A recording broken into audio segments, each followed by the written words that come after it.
21st century. And I think I've definitely concluded it's one of the most demanding roles in the world today. The expectations of principals are remarkably high. A diverse array of stakeholders to manage, as we know. The inevitable comparisons of previous principals, and of course, those comparisons to other schools. But most of all, it's the expectation that a principal is always on, day and night. They always have to be at their best and ready to engage. Of course, being a private school principal in Queensland today also has the added dimension of operating in a very challenging economic paradigm, with government funding increasingly under threat and the affordability of school fees at the forefront of everyone's mind.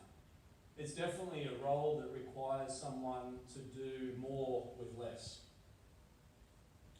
It seems current day principals also must possess both pedagogical and business expertise in equal measures. In a single day, the range of issues that they deal with span almost every professional skill set, every field of knowledge, and importantly, every human emotion. Routinely, a principal's attention must shift from the intimate details of an individual student's needs and concerns, to financial spreadsheets, to big picture advocacy and strategic planning, and do it all in the matter of a heartbeat. Principals manage large, complicated businesses, and in doing so, need to be a CEO sometimes. At the same time, they're the head of an academic program. They're the manager of sometimes hundreds of staff. Their nights and weekends are defined by school activities, board meetings, and co-curricular events that demand their attention. They set the tone. And yes, every moment of every day, they are all consumed by their school.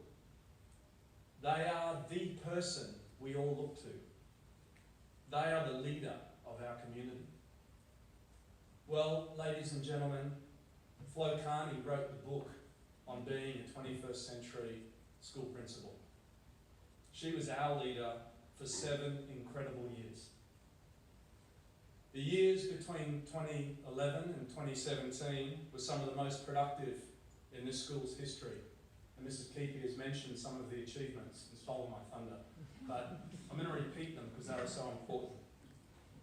Enrolments at this school increased by a remarkable 245 students whilst Flo was principal of the school. God, I wish that was the case today. We can do it. A whole new business was created. An 88 student program for early learning, pre-prep, was created and first offered in 2014.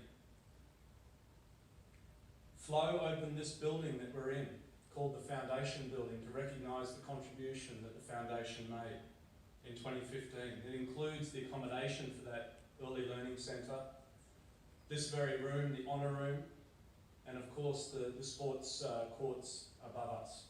Talk about doing more with less land here in an urban context. That's the sort of innovation that Flo made part of her daily job. Just 2 years later, with the generous support of people in this room tonight, and I'd like to especially welcome Mrs. Isabel Bauer to the room tonight. Thank you, Isabel. People like Isabel Bauer, working hand in glove with Flo and her team, enabled us to create the Bauer Building, and that is a state-of-the-art boarding facility with no peers in this state. It also accommodates junior school classrooms, and in doing so creates assets that provide resiliency for Somerville House for generations to come. There's also, of course, the Sam Seymour Library that, whilst it was opened after Mrs. Kearney left the school, was the brainchild of herself and then the then chairman, Gary Lynch, who's also here this evening.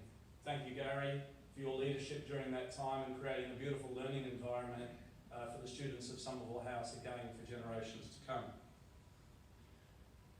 And finally, Flo gave us a little bit of a glimpse into the future with the acquisition, a very strategic acquisition of the Dunn Roads Sports Facility.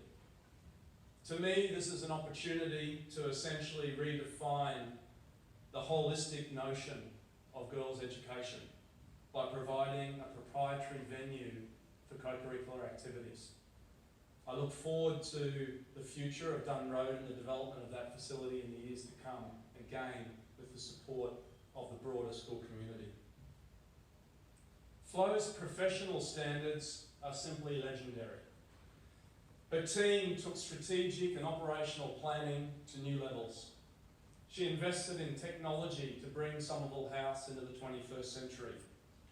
She put teaching and learning front and centre by elevating that core capability to the senior leadership team.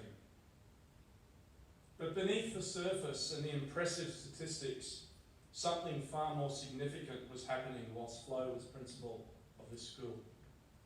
I'm talking about culture. The best leaders tend to the people, and the people tend to the business. Flo epitomised that mindset. Team Somerville was her rallying call, a term that evolved into the one Somerville that we all strive to live by today. You see, Flo was a leader that surrounded herself with the very best people. Her leadership wasn't about authority, it was about influence. She galvanised a team of professionals around a shared vision, a vision rooted in a deep respect for the past, an astute appreciation of the future, and all the while guided by this school's motto of honour before honours. When Flo spoke of team, she didn't just mean the staff that were on the campus today. Flo always understood that Somerville House isn't just about the people here now. It's an institution that holds an important place in the hearts and minds of tens of thousands of people, former students, former staff, and former parents.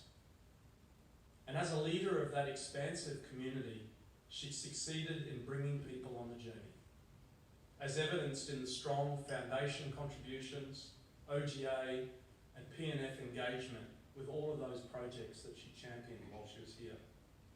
I think it's fair to say, and Flo wouldn't mind me saying, that without that broader support, many of her achievements we're celebrating tonight wouldn't have materialised. Now it's up to us to preserve that legacy of working together as a team. Externally, Flo was our face. She was our district diplomat, as I like to call her, positioning Somerville House within this neighbourhood that we're in an advantageous way. During her time, Queensland made its largest ever investment in children's healthcare just across the road. Flo's inventive response was to create Under the Clock Cafe. The success of Southbank Parklands in Brisbane as Brisbane's premier tourist destination, and of course the Grand Arbour and its award-winning design, became an inspiration for a project that Flo championed, known affectionately as the Great Wall of Somerville. The foundation, the sandstone wall that you see along Vulture Street, with its stunning bougainvillea that framed the school's famous frontage. An inspiration of that arbour and working in with the community around you. These are but a small sample of the many alliances that Flo built with others in her time as principal. They provide an insight to what drives Flo Kearney and why she will be remembered as a leader with ambition, determination, and purpose. There is only one Somerville House, and there will only ever be one Florence Kearney. Ladies and gentlemen, thank you.